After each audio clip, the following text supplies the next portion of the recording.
शिपूरा नाम का एक गांव था। उस गांव में कुआं ना होने की वजह से सभी गांव वाले नदी से ही पानी लाया करते थे।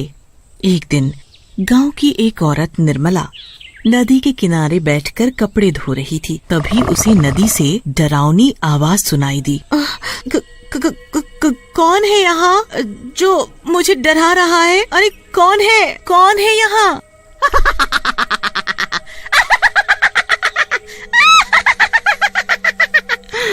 मैं हूँ, मैं। चुड़ैल भागो यहाँ से, भाग जाओ यहाँ से। निर्मला अपने कपड़े छोड़कर गांव में भाग जाती है। अरे ओ गांव वालों, सुनो, उस नदी पर मत जाना, उस नदी में एक चुड़ैल है। अरे क्या बोल रही हो बहन? चुड़ैल नदी में? सुबह ही तो हम सभी औरतें उस नदी से पानी भरकर लाई हैं, तब तो कोई चुड़ैल हमें दिखाई नहीं दी। कहीं तुम नींद में तो नहीं हो? अरे तुम लोगों को मेरी बातों पर यकीन नहीं है ना, तो खुद ही जाकर देख लो। हाँ भाइयों, चलो तो जरा नदी पर, हाँ, देखें कैसी चुड़ैल है। सभी गांव वाले नदी पर जाते हैं, पर वहाँ कोई चुड़ैल नहीं दिखती। अरे यहाँ तो कोई चुड़ैल मुड़ैल नहीं है, निर्मला को कोई वहम हुआ होगा। चलो भाइयों, अपना काम करें, हाँ? गांव वालों को नदी पर कोई चुड़ैल नहीं दिखती। फिर सभी लोग वहाँ से चले जाते हैं। अगले दिन सुबह सुबह सभी नदी पर आते हैं। कोई पानी भरने आता है, कोई कपड़े धो रहा होता है, तो कोई उसमें नहा रहा होता है। चुड़ैल नदी के अंदर थी, तो वो ये सब देख रही थी।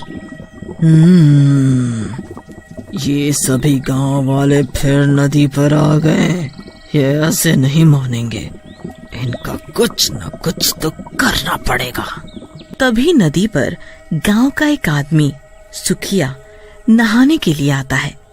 जैसे ही सुखिया नदी में नहाने के लिए अंदर घुसता है, नदी में अंदर बैठी चुड़ैल उसका पैर पकड़ लेती है। अरे अरे अरे अरे मेरा पैर किसने पकड़ा है? कौन है भाई नदी के अंदर? बचाओ बचाओ बचाओ!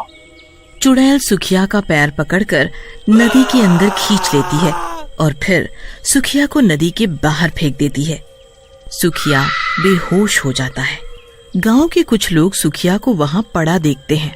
सुखियो, ये तुम्हें क्या हुआ? अरे ये तो बेहोश है, इसे इसके घर ले चलो। जब ये होश में आएगा तभी कुछ बताएगा ये बेहोश कैसे हुआ है। सभी गांव वाले उसे उठाकर उसके घर ले जाते हैं। जब सुखिया होश में आता है तो उसके साथ क्या हुआ सब बताता है। भाइयों, मैं सच बोल रहा हूँ, नदी में कोई तो था जिसने मुझे नदी में खींच लिया था। अरे ये क्या हो रहा है? पहले निर्मला और अब ये सुखिया, तुम दोनों का दिमाग तो नहीं खराब हो गया? तुम लोग मेरी बात पर यकीन क्यों नहीं करते? मैं सच बोल रहा हूँ। अरे भाइयों, देख नहीं रहे कितनी भयंकर गर्मी पड़ रही है। गर्मी की वजह से सुखिया बेहोश हो गया होगा और कुछ नहीं। हाँ, तुम सही बोल रहे हो। ये सुखिया तो कुछ भी बोले जा रहा है। फिर सभी गांव वाले वहाँ से चले जाते हैं। कोई भी सुखिया की बातों पर यकीन नहीं करता। फिर भी सभी लोग नदी पर जाते, वो भी वहीं कपड़े धोने लगती हैं।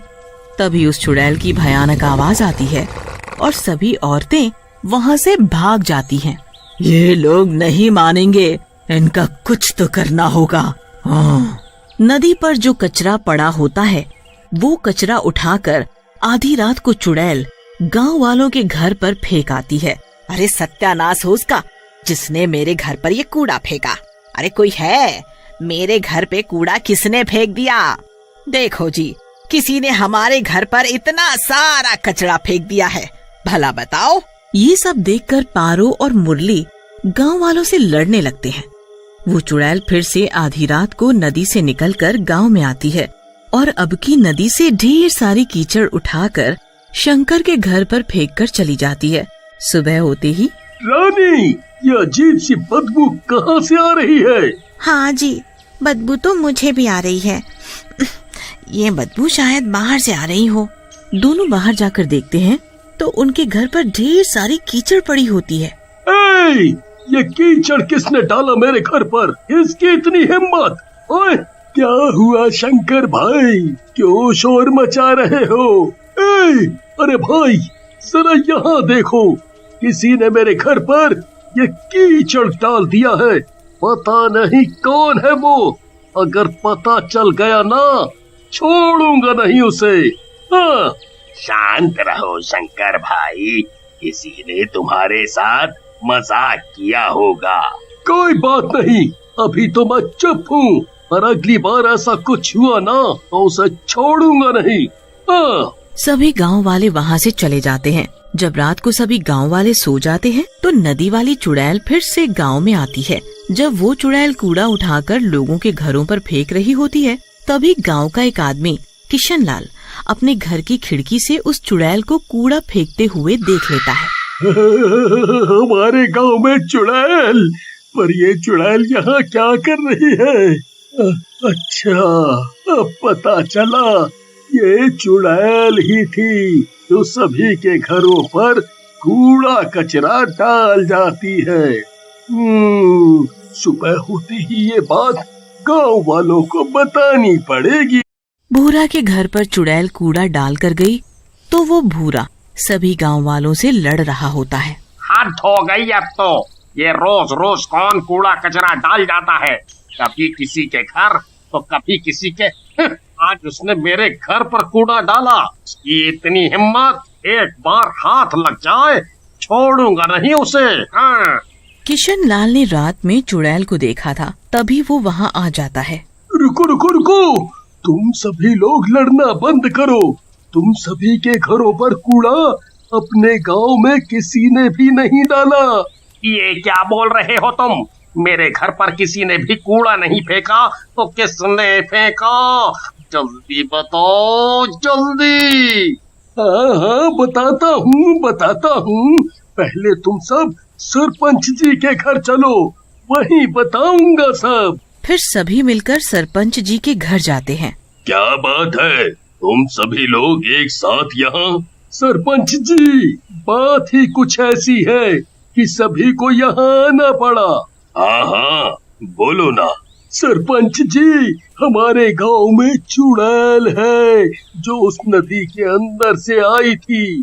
देखा, मैंने सच बोला था ना, उस नदी में चुड़ैल ही थी जिसे मैंने देखा था।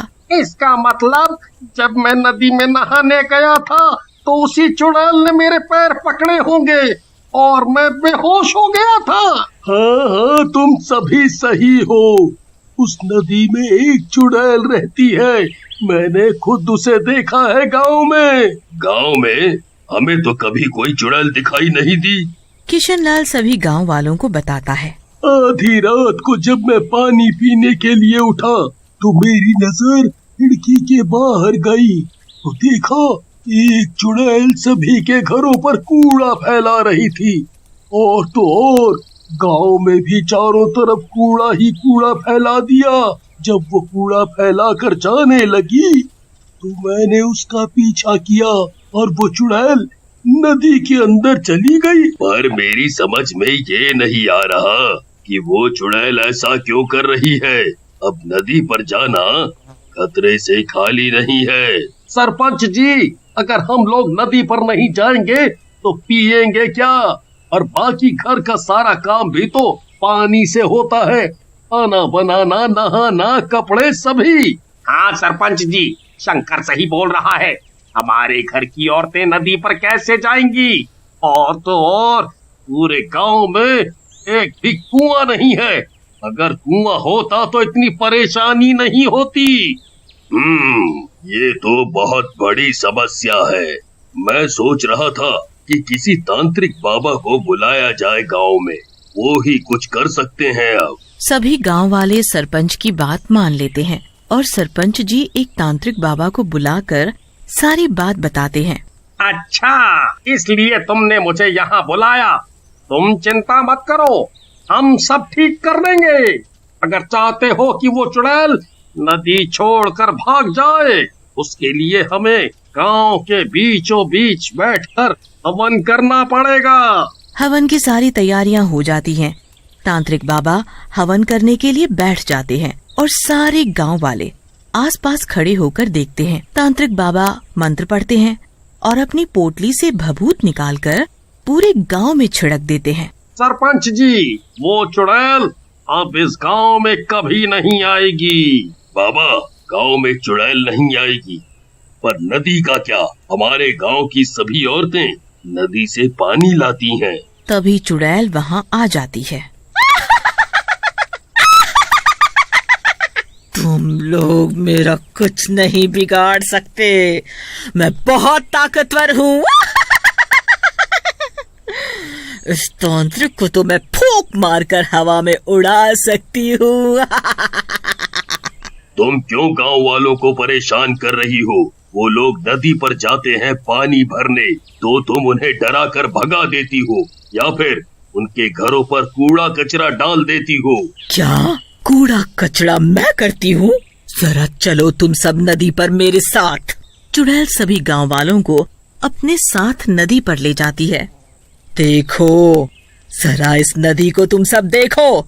तुम लोगों ने इस नदी की क्या हालत कर दी है। मैं तो आराम से नदी के अंदर सो रही थी, पर तुम सभी गांव वालों ने इस नदी में इतना कचरा फैला दिया, जिसकी वजह से नदी का पानी दूषित हो गया और मुझे नदी के अंदर घुटन महसूस होने लगी, जिसकी वजह से मैं नदी के बाहर आ गई और तुम लोगों को यहाँ से भगा दिया। तुमने हमारी औरतों को पानी नहीं भरने दिया, हम लोग कहाँ जाएं अब पानी भरने? तुम लोग बहुत ही गंदे हो। अपना घर तो साफ रखते हो और सारी गंदगी नदी पर करते हो, तो कोई नहा रहा है उसमें, और तो और उसी में तुम लोग जानवरों को भी नहला रहे हो। फिर उसी पानी को तुम लोग पीने के लिए ले जाते हो। इतना गंदा पानी तुम सभी कैसे पी सकते हो? इसीलिए मैंने सोचा कि तुम लोग ऐसे नहीं मानोगे, तुम सबको सबक सिखाना जरूरी था। तुम सही बोल रही हो, तुमने हमारी आंखें खोल दी। आज के बाद हम सभी लोग नदी पर गंदगी नहीं करेंगे। हाँ, अगर हम सब नदी पर काम करेंगे तो गंदगी तो होगी ही। इसका हल भी मैं बताती हूँ। सरपंच जी, आप गांव में 2-3 कुएं बनवाएं। गांव में कुएं होंगे तो किसी को भी नदी पर आने की जरूरत नहीं होगी। सारा काम घर पर ही हो जाएगा।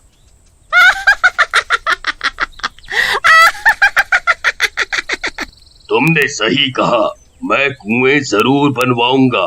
तुम्हारा बहुत बहुत शुक्रिया। और चुड़ैल वहाँ से हमेशा हमेशा के लिए चली जाती है।